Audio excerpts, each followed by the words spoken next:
నమ్మకం అమ్మ లాంటిది. మా మీద మీ నమ్మకం మిమ్మల్ని తప్పకుండా అమ్మని చేస్తుంది.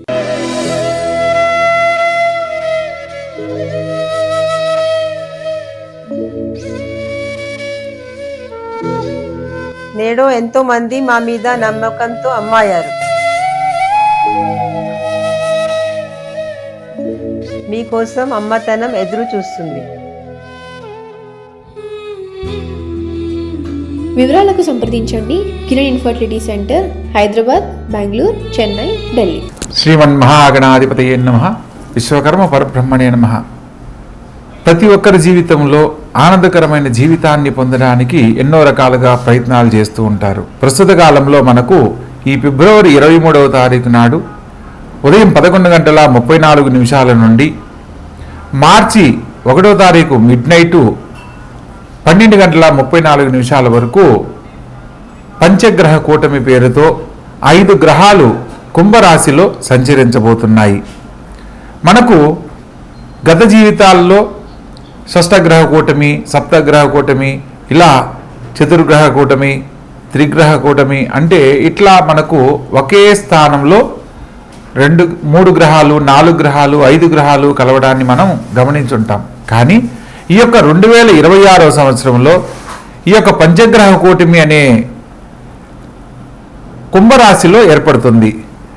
పంచగ్రహాలుగా రవి, బుధులు, అదేవిధంగా రాహువు, శుక్రుడు మరియు కుజగ్రహాలుగా తెలియజేయడం జరుగుతుంది. ఈ 5 గ్రహాలు ఒకే స్థానంలో సంచరించేటప్పుడు ప్రత్యేకంగా రవి, రాహువులు గనక కలిస్తే పట్టుదలకు సంబంధించిన పనులు కానీ, విద్యుత్తుకు సంబంధించిన సంస్థల్లో ఇబ్బందులు, కొన్ని రకాల సమస్యలు ఎదుర్కోవడము, అదేవిధంగా కుజుడు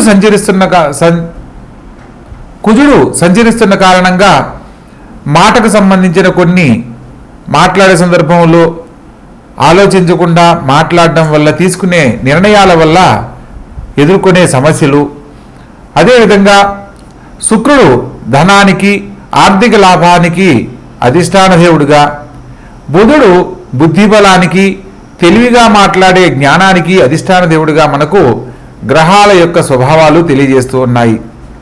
ఇలా ద్విగ్రహాలు అంటే 2 గ్రహాలు కలిపినప్పుడు రవిగ్రహంతో బుధుడు గనక కలిస్తే బుధ ఆదిత్య యోగము అని అంటారు.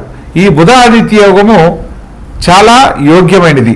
వారి జీవితాలలో ఉన్నతమైన జీవితాన్ని, పేరు ప్రతిష్టలు పొందే విధంగా అనుకూలిస్తుంది. అదే సందర్భంలో శుక్రుడు గనక కలిశారు అంటే ఇక్కడ ఈ యొక్క శుక్రుడు ఎప్పుడైతే కలుస్తాడో బుధాదిత్య యోగ ఫలితాన్ని సంపూర్ణంగా పొందలేకపోవడానికి కారణమవుతుంది. శుక్రుడు చేరడం వల్ల ఏదైతే బుధాదిత్య యోగంలో మనం పొందాలనుకున్న ఫలితాలను ఆయన ఇవ్వనీయకుండా చేయడం అనేది జరుగుతుంది.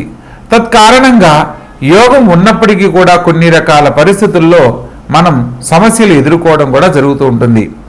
అదేవిధంగా ఈ యొక్క పంచగ్రహ కూటమి విశిష్టత గురించి తెలుసుకుంటూ ఒక్కొక్క రాశుల వారిగా ఏ రాశుల వారికి శుభాశుభ ఫలితాలు, మిశ్రమ ఫలితాలు, ఏ పరిహారాలు ఆచరించడం వల్ల మిగిలిన రాశులకు అత్యుత్తమమైన ఫలితాలు పొందుతారు అన్న విషయాన్ని మనం వివరంగా తెలుసుకుందాం.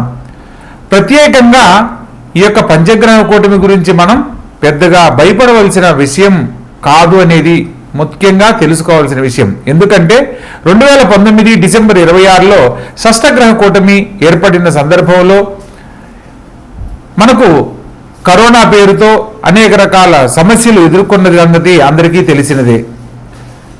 ఎక్కడైతే ఈ యొక్క శని భగవంతుని యొక్క స్థానంలో ఈ యొక్క పంచగ్రహ కూటమి జరగడం కారణంగా భారీగా జనసమూహం ఏర్పడే ప్రదేశాలలో కొన్ని ఇబ్బందులు ఎదుర్కోవడానికి అవకాశం ఉంటుంది.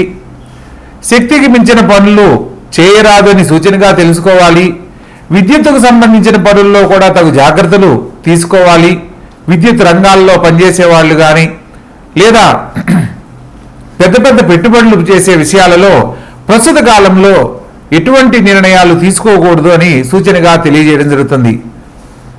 షష్టగ్రహ కూటమి వల్ల మనం అనేక రకాల సమస్యలు కోవిడ్ పేరుతో ఎదుర్కొన్నప్పటికీ పంచగ్రహ కూటమిలో కొన్ని పరిస్థితుల కారణంగా జాతకరీత్యా మనం ఆచరించే పరిహారాల కారణంగా కొన్ని శుభ ఫలితాలు అందరూ పొందడానికి అవకాశం ఉంది.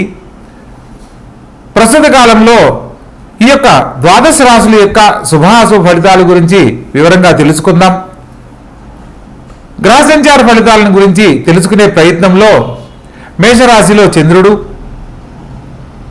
ఈ యొక్క ఫిబ్రవరి 23వ తారీఖు నాడు 11:34 ఈ యొక్క పంచగ్రహ కూటమి ఏర్పడుతుంది.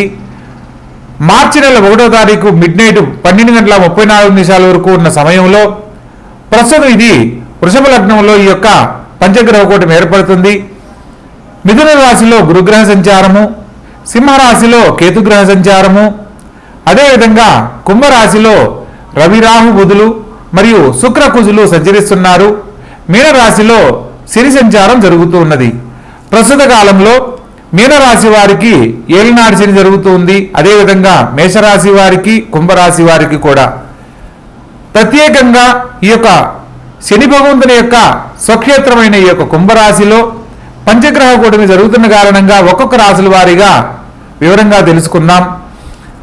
ముందుగా మేషరాశి ఈ యొక్క మేషరాశి జాతకులకు లగ్నంలో చంద్రగ్రహ సంచారం జరుగుతున్న కారణంగా ప్రతి పనిని ఆలోచించి నిర్ణయం తీసుకొని ముందడుగు వేయాలి. మాట్లాడే సందర్భంలో ఆచితూచి వ్యవహరించాలి. ఖచ్చితంగా మాట్లాడే వ్యవహార శైలిని మార్చుకొనడం వల్ల జీవితంలో ఉన్నతమైన జీవితాన్ని పొందడానికి చక్కని అవకాశాలు లాభిస్తాయి. అదేవిధంగా పంచమ స్థానంలో కేతుగ్రహ సంచారం ద్వారా సంతాన భాగ్యం కోసం ప్రయత్నం చేస్తున్న వారు ఆలస్యంగా శుభవార్తలు వినే అవకాశం ఉంది. ప్రత్యేకంగా ఆరోగ్య విషయంలో తగు జాగ్రత్తలు తీసుకోవాలి. మీ యొక్క పిల్లల భవిష్యత్తుకు సంబంధించి తీసుకునే నిర్ణయాలలో ఆలోచించి నిర్ణయం తీసుకోవడం ముఖ్యమైన విషయంగా తెలియజేయడం జరుగుతుంది. వ్యయ స్థానంలో సంచరిస్తున్న శని భగవంతుని యొక్క అనుగ్రహం ప్రకారము ఉద్యోగరీత్యా స్థానచలన బదిలీలు లేదా ప్రత్యేకంగా కుటుంబానికి సంబంధించిన కొన్ని కలతలు ఎదుర్కోవడం లాంటివి జరిగేందుకు అవకాశం ఉంది. కాబట్టి ప్రతి ఒక్క విషయంలో ఆలోచించి నిర్ణయం తీసుకోవాలి. లాభస్థానంలో పంచమాధిపతి అయిన రవి సంచరిస్తున్నారు. అదేవిధంగా తృతీయ షష్టాధిపతితో కలవడం వల్ల బుధాదిత్య యోగం ఉన్నప్పటికీ ఉద్యోగ జీవితంలో గొప్ప అవకాశాలతో పాటు అనేక రకాల అడ్డంకులు ఎదుర్కోవడానికి అవకాశం ఉంది. కాబట్టి ప్రతి మాట ఆలోచించి మాట్లాడాలి. ప్రతి నిర్ణయం కూడా ఆలోచించి నిర్ణయం తీసుకోవాలని సూచనగా తెలియజేయడం జరుగుతుంది.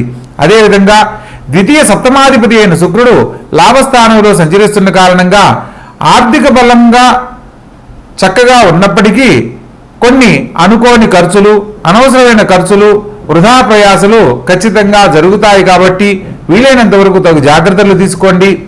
ప్రత్యేకంగా లగ్న అష్టమాధిపతి అయిన కుజుడు లాభస్థానంలో సంచరిస్తూ ఈ యొక్క రవిరాహు బుధులతో మరియు శుక్రుడితోటి కలిసిన సందర్భంలో ప్రతి మాట మాట్లాడే సందర్భంలో ఖచ్చితంగా ఆలోచన చేసి నిర్ణయం తీసుకోవాలి. పెద్దల సలహా మేరకు తీసుకునే ప్రతి నిర్ణయంలో కూడా శుభ ఫలితాలు గోచరిస్తాయి. అదేవిధంగా ఈ యొక్క మేషరాశి వారికి ఈ యొక్క పంచగ్రహ కూటమి ద్వారా మిశ్రమ ఫలితాలు గోచరిస్తున్నాయి.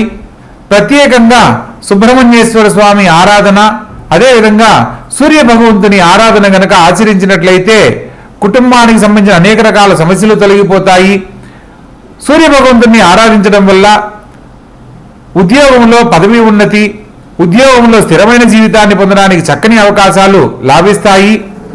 ప్రత్యేకంగా ఆదివారం నాడు ఆదిత్య హృదయ పారాయణ చేయడం ఎంతో ఉత్తమంగా తెలియజేయడం జరుగుతుంది.